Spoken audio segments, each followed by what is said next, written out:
unmute your line. Coach Jim? All right, good morning, everybody. Good to see everybody. Tell the Truth Monday. Team positive. I thought our defense played its best game the whole year. Holding Texas A&M to 13 points, tremendous job. Hold them to 267 yards total offense, their lowest output of the season. They were 2 of 16 on third downs. We've been phenomenal on third downs the last 2 games on defense. And I thought that turnover on 4th and 1 was an excellent play. It was an excellent effort play. I watched it about 20 times and was turned the outcome of the game. It was about to go up 17 points, and just a tremendous effort by defense. On offense, number one, the scheme has to be better. I watched the film yesterday. We need to put our players in better positions, call better plays, and have answers to their blitzes. They had too many free blitzers hitting our young quarterbacks. Then our execution has to be better, and it starts with pass pro and run blocking. We did not control their front. We did not control their blitzes. We watched that yesterday. We identified what went wrong, and we came up with a lot of solutions. So today's going to be a big day on fixing what went wrong on offense. 2 turnovers, obviously, were -3 in the turnover battle. We had a turnover on special teams. Special teams did not play his best game. We had a missed field goal. We had 4 penalties, and then Zach was running for his life back there. And thank God he's athletic. He avoided a couple of block punts, so I thought Zach did a tremendous job of getting us out of trouble. Terrace Marshall opted out. Terrace has been a great LSU Tiger for us. It was in a heated battle for him. He was the number 1 wide receiver in the state of Louisiana. He was a must-get, a great family from Shreveport, Louisiana. So we wish him the very best. And I know he's going to have a great career in the NFL, and he's always going to be a great Tiger. And he did a lot of things for us, gave us 7 games, had 10 receptions, had his best game, and he just thought this was the time to opt out. So we're going to respect his decision and wish him the best. Today is going to be about fixing LSU and a little bit about Alabama. And then tomorrow we're going to move on to Alabama with a scouting report and get ready for them. But we practice Alabama, it seems like, now for the 3rd week. So we kind of know them very well. Obviously, a great football team, a great football coach, led by their offense, 48 points a game. Mac Jones is having a tremendous year. Najee Harris is going to be the best back we see all year. Devontae Smith is an outstanding player, 72 receptions. They do a great job. Sarkisian does a great job of getting him the ball, and probably the best offensive line that we'll see all year. It's going to be a tremendous challenge, but we're looking forward to playing Alabama. I hope we have a great crowd there, as many as we possibly can, and it'll be a wonderful night for the Tigers. Any questions? Hey, Coach, good morning. You touched on Terrace. I have some questions related to opts out and transfers and all those things. But first off, did Terrace talk to you about it, about his decision? You kind of alluded to, what maybe the timing was right. Secondly, this season when it started, we all knew it was going to be different. Did you have to adjust your mindset, as you like to say, set your jaw for a different, scenario with these kids that they may opt out in the midseason? There may still be more to come. Do you kind of have to understand, I guess, and kind of smile through your teeth for them? Yeah. Well, first of all, Terrence did come talk to me yesterday morning, like a man. Terrence and I have a great relationship. I played with his uncle, Joe Delaney, and he and I talk about Joe all the time. And so, it was a little different between a player and a coach between me and Terrence, almost like family. So he came talk to me like a man. He explained his decision. I respected his decision. And yes, this is a different time. Be able to, like Jamar Chase hopping out, Terrace Marshall, 2 of the best receivers in the country, Tyler Shevin. You just got to deal with it. It's something you got to deal with. Next man up. We've got a lot of young guys that are getting to play now. They're excited. And I think this is going to help us in the future. Hey, Coach. Ryan Hennessy. I'm at the NBC in Birmingham. I just got off the Zoom with Coach Saban. He's still at home recovering from COVID, but he said he plans on being back for the game against you guys. What kind of challenges does that bring you with Coach Saban on the sidelines compared to him, let's say, coaching from home? Well, he's a great coach. I mean, look at what he's done. And he's done a fantastic job with his football team. You can see the same traits in and out with his football team. Execution, great players, great coaches, great plays. I think that the guy's done a tremendous job with his program. Coach, I will assume that y'all sent the Keyshawn Butte call that was reversed to the SEC. What was your interpretation of it, and did you get a response from them about that call being reversed? Yeah, we didn't get a response back, but we definitely sent it back, and we'll see what they say. Did you think it was? Can you say whether you have an opinion about the call? Sure, I thought it was a touchdown. No question.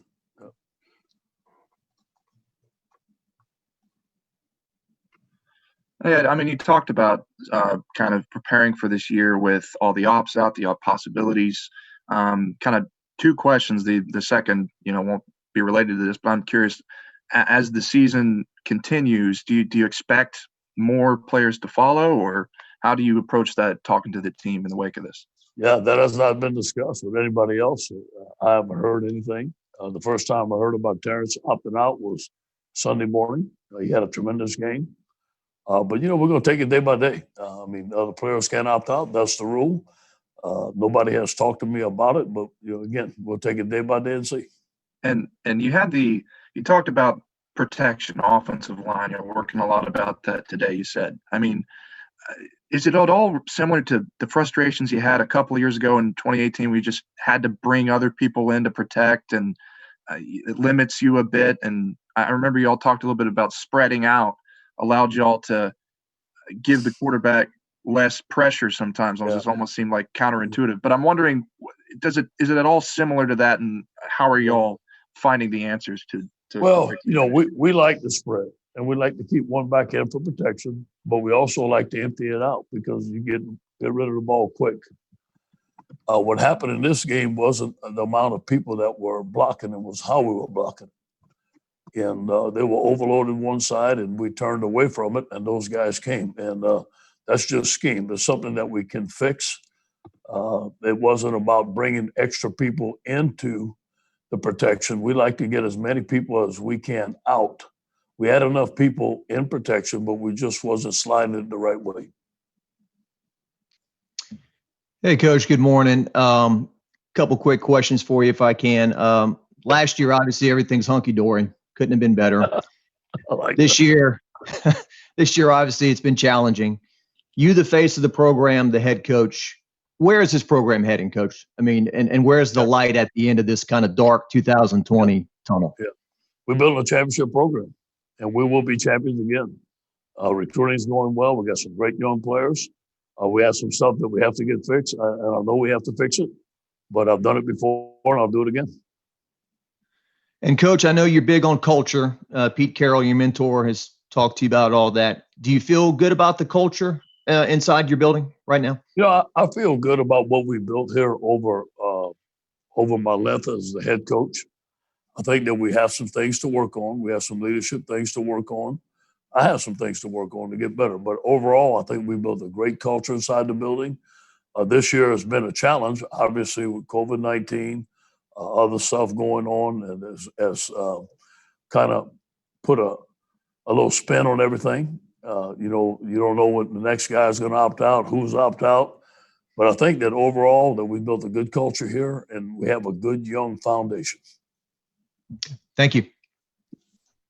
Hey, Coach, obviously with Terrace gone, you can't replace that production that he gave you guys, but just who are some people or some players that you're hoping can step up in his absence and kind of take over as the next in line for you guys? Well, I like us to get Eric Gilbert the ball more. I think Eric Gilbert is an outstanding player. We can move him out to a receiver position. John Trey Kirkland sitting in the wings. Hopefully we can get Trey Palmer back. I don't think Racing McMax is going to be back this week. And then we have two great young receivers in Keyshawn Butte and Corey Moore. So we have a lot of guys that are hungry to catch the ball, and I think the next man up is going to prove that they're very good receivers. Hey, Coach, did Terrace, now that Terrace is gone, did he have COVID earlier in the season, or does he have it now? I can't comment on that. Yeah. Okay, I got you. And I also wanted to ask you, considering the speech Terrace made to the players about sticking into the season a couple of weeks ago, how do you think, now that he's left, what do you think the players think of that, and what do you think of that? I think it's something we got to deal with. Obviously, he had a change of heart. I thought when he said it, he meant it, and the team believed him. I think that obviously he had a change of heart. You never can tell what goes on, Glenn, with guys when they talk with their families or people that they talk to, and they make personal decisions. And I think this was strictly a business decision for Terrace. I can't speak for him. Let him speak for it. But again, we support him, and he's been a great LSU Tiger for us. And you talked about the challenges of this season. I look at you guys or a team like Penn State or maybe Louisville, for example, that were coming off solid years last year and have certainly not lived up to those expectations this year. How much of that do you think is related to the challenges specifically of 2020 and COVID? And do you, while there's the upside of guys getting reps and playing and continuing to build that culture, do you worry about damage done to the culture or the brand or anything like that by having a season that is underwhelming, I guess? Well, you always got to represent LSU with pride, and the standard performance here is very high. We have not met that, okay? But you know what? I'm not going to make any excuses for COVID. I'm not going to make any excuses for young players. We just got to get the job done. There's a lot of factors that came into this year. I think the biggest thing was the loss of all those great players. And you can look at the NFL today, and they're dominating the NFL. You want to know why we had a good team?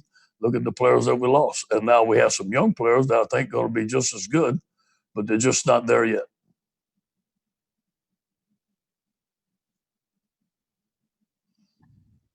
Hey, Ed, it's Ed, New Orleans.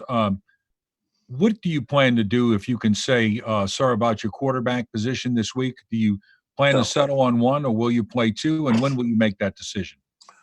Well, we're going to see the game plan throughout the week. The surface was wet. We thought that the only reason we pulled TJ was to put Max in and to try some quarterback runs. And we had planned that all week.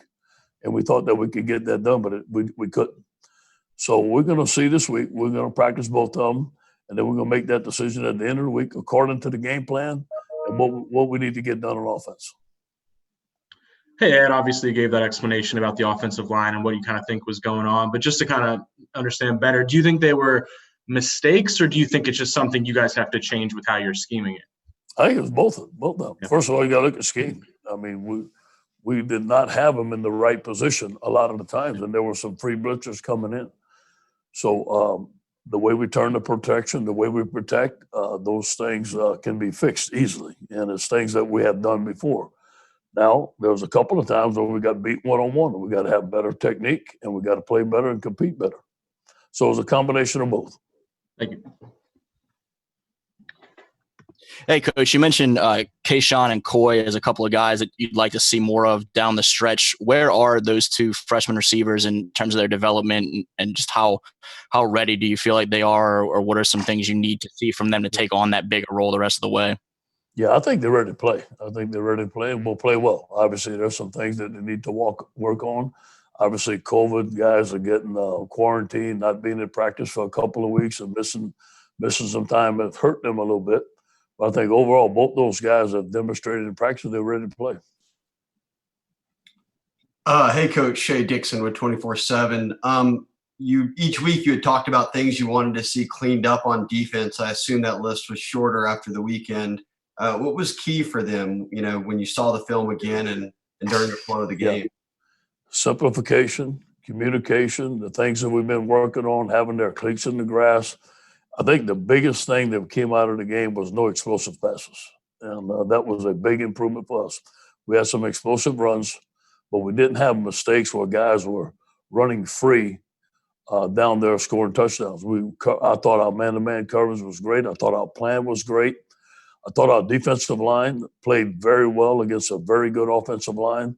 We tackled well. Our linebackers got to the football. We missed a couple of fits on the counter plays, on the big plays. But to hold them for 13 points and 267 yards was a great output by our defense. Hey, Ed, staying sort of on that theme of sort of defensive improvement, you mentioned third down earlier. How have y'all made that how have y'all improved so much in that area over the last 2 weeks after struggling in that way?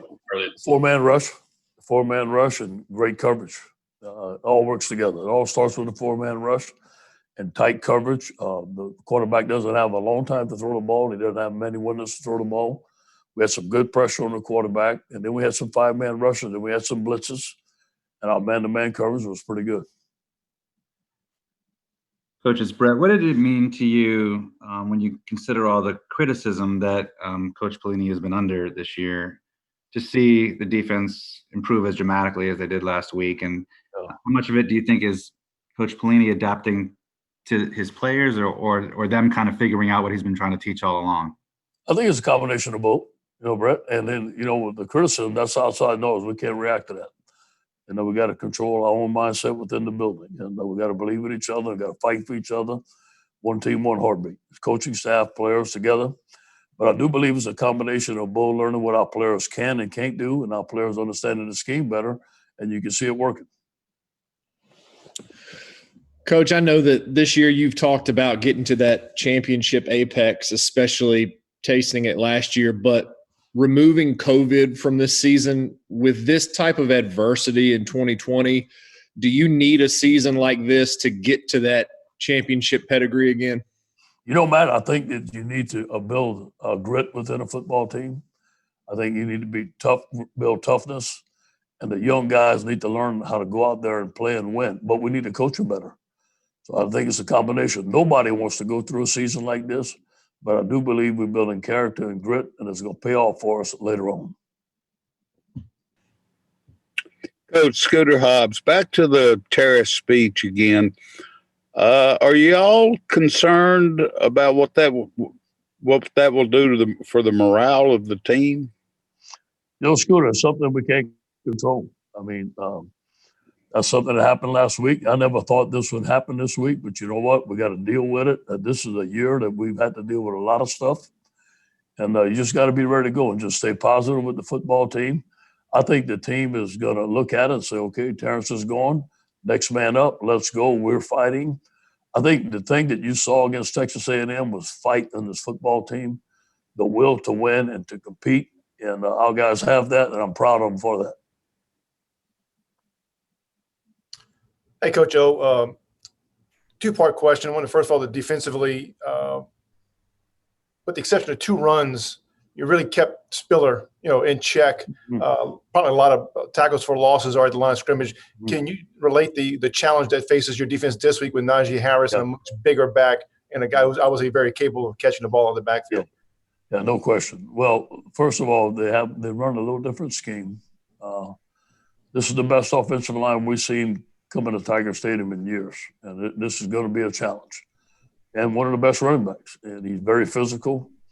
They know what they're doing. The margin of error is going to be very small. We have to play well up front. We have to tackle, and we have to eliminate the explosive play. The second part, I'm not sure the greater challenge, not noticing that's only your coaching job this week, but you, the motivator.